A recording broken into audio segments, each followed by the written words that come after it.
Wanted to get your thoughts on obviously the passing of Chadwick Boseman. I know you're probably a big fan of his, but also you had comments that you made with Peter King earlier this week about fans who may not be supportive, but fancy themselves as Chiefs fans. But of course, the comments and stuff that they've made, on your timeline and Tyron's timeline about what you all are doing for voter registration and Black Lives Matter. Could you kind of expound on that if you would? Yeah, the first part with Chadwick Boseman, I mean, obviously a huge fan of all of his work, and then at the same time, I got to be on the shop with him right after the season, and I got to meet him after that. We obviously had a conversation there, and then we went to the the NBA All-Star game, and we sat right beside each other. His wife, my girlfriend, they talked. Just great people, and obviously rest in peace to him. Was a great person, so total respect and total fan of him and his work. And then to go with the second part of the question, yeah, I mean it's more of I'm going to do what I believe and what I believe is right, and I'm going to do whatever I can to fight for equality for all people.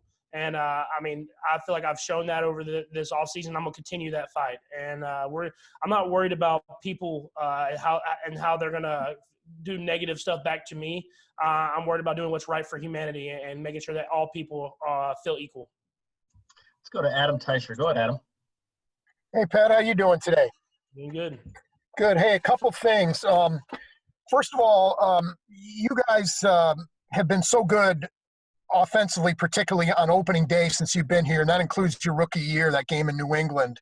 Not that you guys haven't been good on offense other days as well, but what is it? Is there something you can point to, your preparations, game plan, whatever it might be for opening day that allows you guys to be so on point on those particular days?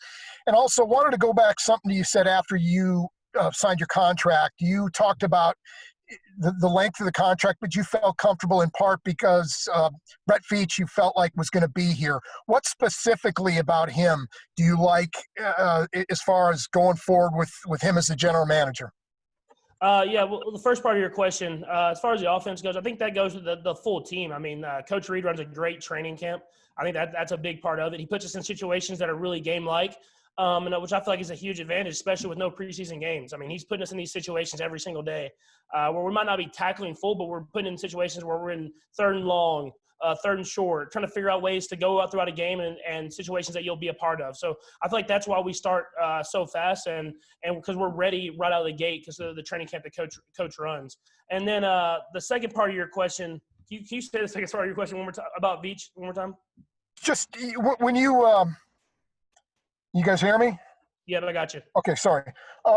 When you signed your contract, I asked you why you felt so comfortable going so long into the future. And among the other reasons, you said, well, I feel like Brett Veach is going to be here for that whole time. And so what specifically about Brett do you feel comfortable with working with him for a long period of time?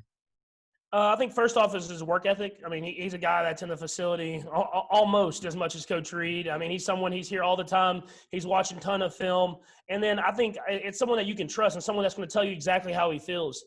And to have people like that you can go to, he's going to tell you the negative, he's going to tell you the positive, whatever it is, no matter who you are. That's someone that you can really trust because you know that they're going to give you whatever they have every single day. Let's go to Nate Taylor. Go ahead, Nate.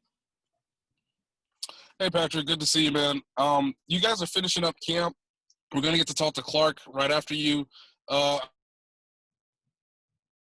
remember when you signed your contract, you said that, you can't do this for every organization. Just what has Clark's leadership been like for you to watch, and what does it mean to him that he's been so proactive in your guys' efforts off the field as well? Yeah, I mean, it shows this organization is ran the right way. And Clark being at the top of it all the way down, I mean, they hire people and they put people in position to be the best that they can be every single day. And they're the same way with us. They communicate with us whenever we want to communicate with them. And we have those open conversations and we thoroughly listen to each other. And so I feel like that's why you get such a great culture that we have here and such great players. And we go out in the field and we win football games. So we really trust each other every single day. Let's go to Pete Sweeney. Go ahead, Pete.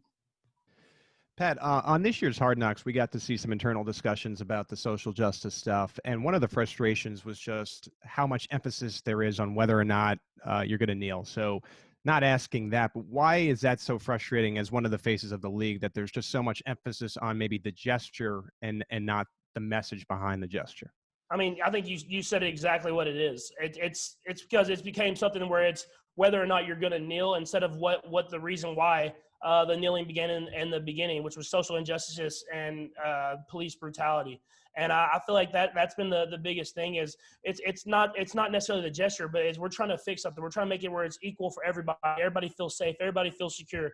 Everybody can go about living their life, and they really truly care about the person next to them. And I feel like that's why people feel like it's became such a thing. It's because every single time you get interviewed or you go out and you're in public, people are asking, "Are you going to kneel? Are you not going to kneel?" They're not asking about the actual injustices that you're trying to fix and what you're trying to help the community with. We've got time for a couple more guys. Let's go Todd Lebo and then Matt Derrick. Go ahead, Todd. Hey, Patrick. The rookies this year, I think, have an incredible challenge. Playing their first ever snap of their NFL lives in an actual game. Can you even understand how tough that's going to be for those guys? I mean, you got to play in all the preseason games and sit and watch for a while. How does it going to be to act have your snap and then put the real game? Yeah, I mean, it'll 100% be different. I mean, not being able to go about it, run the offense in the game. I mean, I think it's more you running a new system. You're coming from college to a new system. You having to run that offense, play fast without thinking, but still execute and do what you're supposed to do every single play. I think that's going to be the biggest challenge for him. But like I said, I think Coach Reed runs a great training camp, and he puts those guys in those situations. And he puts those rookies. We've had rookies run with the ones. We've had rookies run with the threes. We've had them run with the twos. They're really putting every single situation for them to go out there and thrive and deal with adversity. And so I think that's going to be the biggest challenge, is just how you deal with adversity quickly and how you get back and go out there and be a positive impact on the team. Let's go to Matt Derrick to close us out. Go ahead, Matt. Hey, Patrick, the raising of the flag is just, one in the latest, round of celebrating the Super Bowl win. I'm curious, what were your thoughts as far as that goes up? And on that Thursday night, you've seen from the sidelines what goes on at a Super Bowl championship in 2017. How much are you just looking forward to all of that that's going to be going on, even if it's not going to be a full stadium? Yeah, I think I'm just looking forward to being back in Arrowhead playing football for the Kansas City Chiefs. And the championship banner is going to be special. It's going to be something that you'll remember for the rest of your life. And I'm glad that we have a lot of the same guys on the team that were with me for that journey. And we're going to enjoy that together, and then we're going to get right back to playing and try to find a way to go get another one.